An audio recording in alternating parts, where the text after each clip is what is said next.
Okay, quick disclaimer before we get started. The Blockmates podcast is for entertainment and informational purposes only and does not constitute financial advice. The information and opinions expressed on the podcast are those of the host and guests and do not necessarily reflect the views of Blockmates or its affiliates. Listeners are encouraged to do their own research and consult with a financial advisor before making any investment decisions. Blockmates and its affiliates are not liable for any losses or damages incurred as a result of the reliance on the information or opinions expressed on this podcast.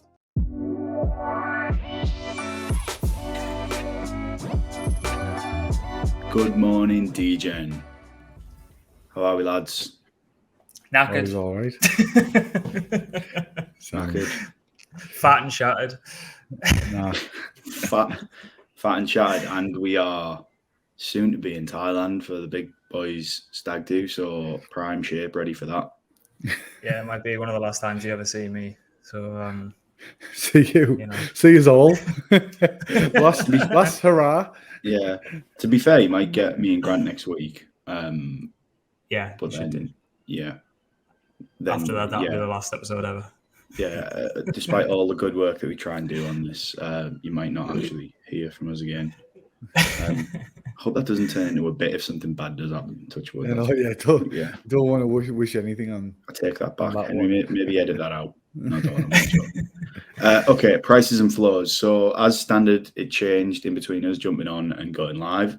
So at time of speaking, we got Bitcoin at 30,205, up 0.5%. ETH is at 1,913, up 0.2%. Total market cap is up slightly, 1.26 trillion. Right, so straight in the biggest winners, Unibot. We did cover. Mike, have you got any? I don't have a fuck. I haven't got any either. I know one man who does have loads. Yeah, of course he does. Yeah. And he's probably held it from about 50 cents or 75 cents. So he'd have been in the first block, that little shit. Yeah, I think a few of them lads have it, to be honest. So if they've still held it, Jesus Christ, it will be worth a pretty penny. It's up from when we reported on Tuesday, it was at about $50, $60 at peak. It's now at $84.74, which is considerable with an 83 million market cap. And as you were saying earlier, Grant, there's been an announced teaser video yesterday of Unibot X. So is that the building on Uniswap X? Is it sort of an adjustment of that? It's got to be on it. I've got my own thoughts about Uniswap X, but I won't go into it. But yeah, it looks like they're just going to go across chain, doesn't it? And they're probably going to utilize that as their method of doing it. So, absolutely. I was looking at DeFi, our trusty DeFi llama again, though. But you can remember a couple of weeks ago when we covered it, and it was like 87k daily fees, and like past 24 hours is 147. So it's like up 90%.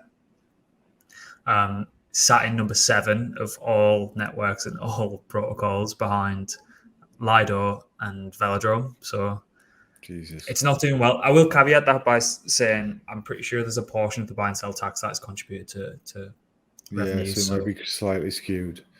Well, but is that distributed to holders or not? I'm not sure. I'm not entirely sure. I don't. Yeah.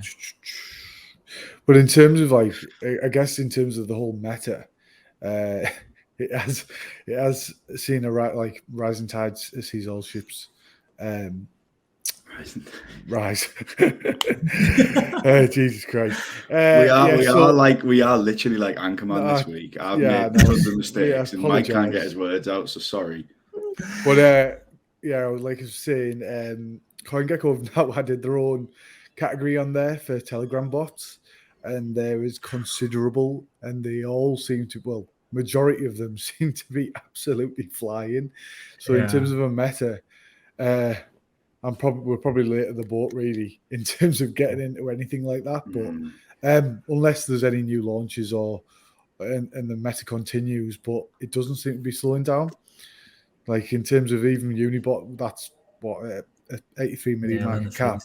You've got a hell of a lot there that have seen considerable rises over the past 7 days.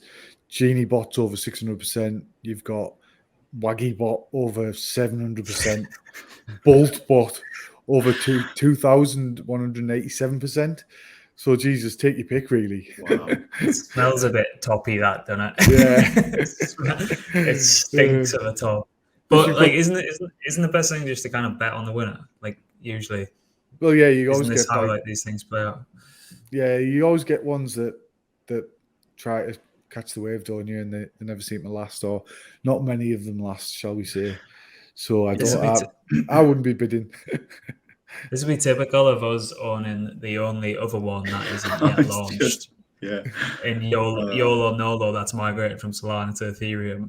And if this is the top and they launch today, we're just going to be licking our wounds. But it's all fun and games. That might be my traders last, anyway. That might be my last hurrah, actually. I might just go out of spite after this one, if it goes that way. But yeah, so coin is up another 5%. I love that note. Brian and Coinbase are smashing it. They are. The ultimate baldy is kind of checkmated the full industry, hasn't it? It's one of the better assets to hold, even if it hasn't been a crypto asset. Obviously, extremely strong connotations to a crypto asset, but I think off the back of that XRP, whatever it was, ruling the other day, that a lot of their revenue will definitely come from altcoins that have been in a bit of trepid waters, to put it politely, and they've immediately relisted XRP. And just like, if you think about this, right, Coinbase has got to be the easiest onboarding tool for any person coming in cold to crypto. That's first thing I ever used, and funnily enough, XRP was the first thing I ever bought. Thought, oh shit, it's really, really cheap. If it goes up the price of Bitcoin, I'm going to be a billionaire, like everyone does in the initial early days. But that, you've got to think, if Coinbase have listed XRP, and Coinbase is one of the easiest onboarding tools for the regular folk who tend to just gravitate towards XRP for whatever reason, revenues are just going to be really, really good, even just from that asset alone. And then you've got Base, like the L2 using the OP stack that should come online Q4, which from what I'm hearing kind of from different protocols, it's going to be absolutely huge. So everything's looking up. Just nice to see it go up for once, because they've been through the ringer a bit the last 18 months, haven't they? Yeah. Well, they saw like a raise in price through the SEC ruling as well, didn't they, in terms of on XRP?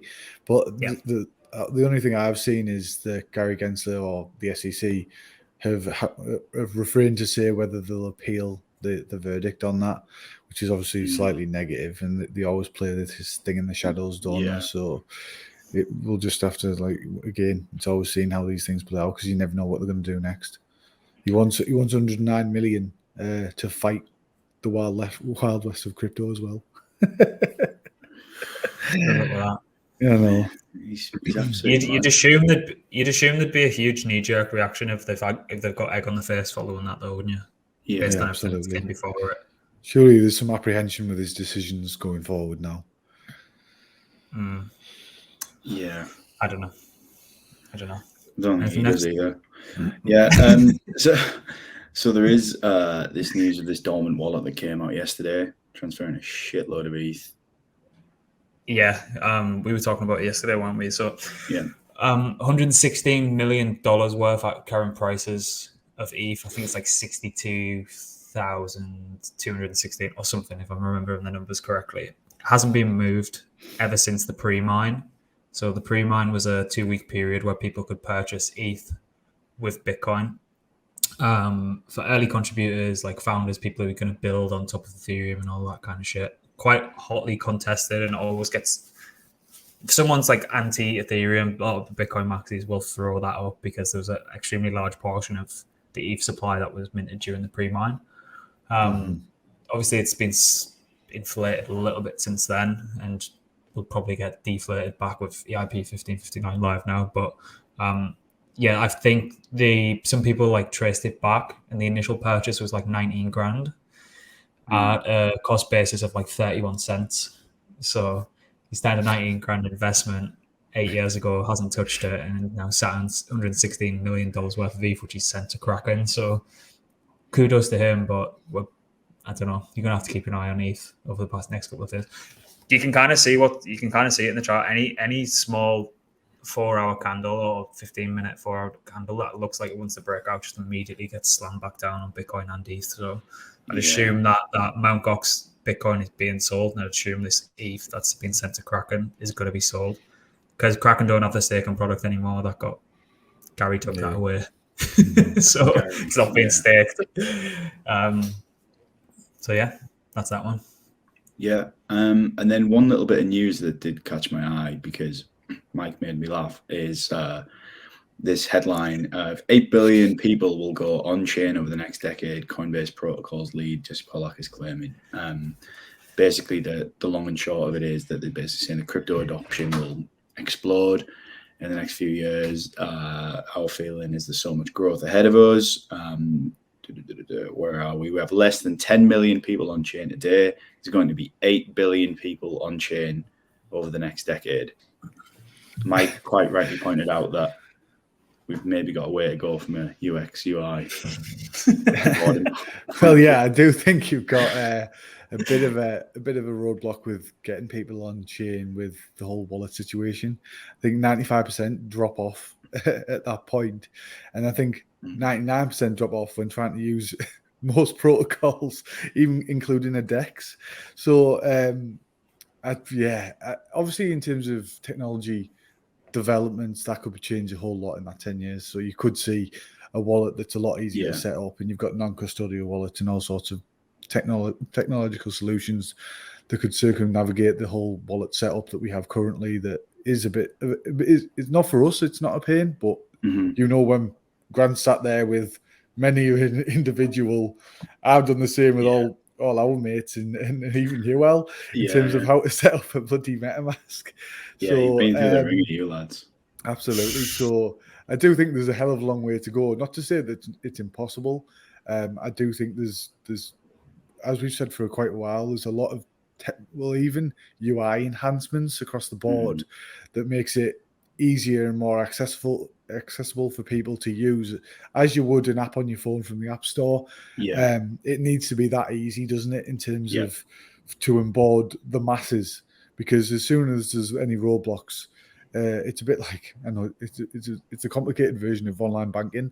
I think my dad still wears a tin hat to do his online banking sometimes. So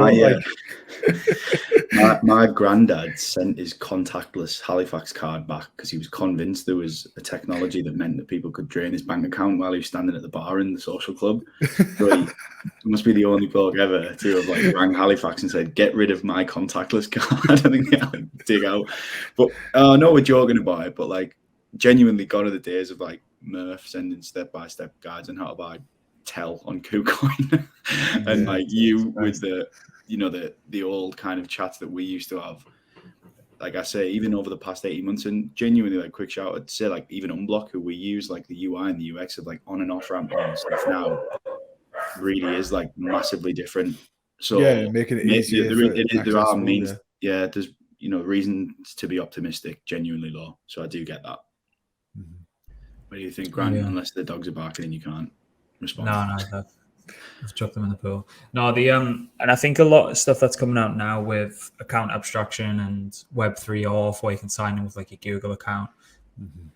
Everyone's diehard that you have to look after your own keys if you want to be your own bank. Some people don't want to do that shit. They just don't.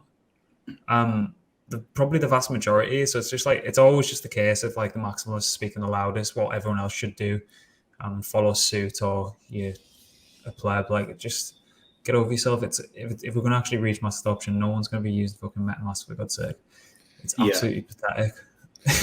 The world we live in, even with bank accounts and stuff, unfortunately, some people aren't ever going to set a password that's 26 characters long, and so there's always going to be attack vectors and potential scams and everything, whether that's normal traditional banking or crypto, really.